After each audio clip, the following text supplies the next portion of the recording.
ತಮಿಳುನಾಡಿನ ಕಲ್ಲಕುರಿಚಿಯಲ್ಲಿ ಕಳ್ಳಬಟ್ಟಿ ಸೇವಿಸಿ 55 ಮಂದಿ ದುರಂತ ಸಾವಿಗೀಡಾದ ಪ್ರಕರಣದ ಪ್ರಮುಖ ಆರೋಪಿಯನ್ನ ಪೊಲೀಸರು ಇದೀಗ ಬಂಧಿಸಿದ್ದಾರೆ. ಕರುಣಾಪುರಂ ಗ್ರಾಮಕ್ಕೆ ಡಿಸ್ಟಿಲ್ ಮದ್ಯವನ್ನ ಪೂರೈಸಿದ ಆರೋಪದ ಮೇಲೆ ಚಿನ್ನಾದೊರೆ ಎಂಬಾತನನ್ನ ಬಂಧಿಸಲಾಗಿದೆ ಎಂದು ಪೊಲೀಸರು ತಿಳಿಸಿದ್ದಾರೆ.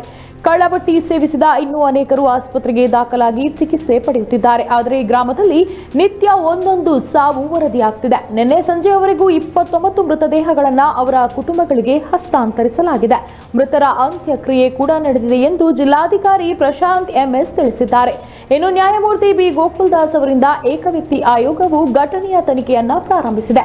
ವರದಿ ಸಲ್ಲಿಸಲು 3 ತಿಂಗಳ ಕಾಲಾವಕಾಶ ಕೂಡ ನೀಡಲಾಗಿದೆ. ಪ್ರಕರಣ ಸಂಬಂಧ ರಾಜ್ಯ ಸರ್ಕಾರ ಹಲವು ಪೊಲೀಸ್ ಅಧಿಕಾರಿಗಳನ್ನು ಅಮಾನತು ಮಾಡಿದ್ದು ಜಿಲ್ಲಾಧಿಕಾರಿಯನ್ನ ವರ್ಗಾವಣೆ ಮಾಡಿದೆ.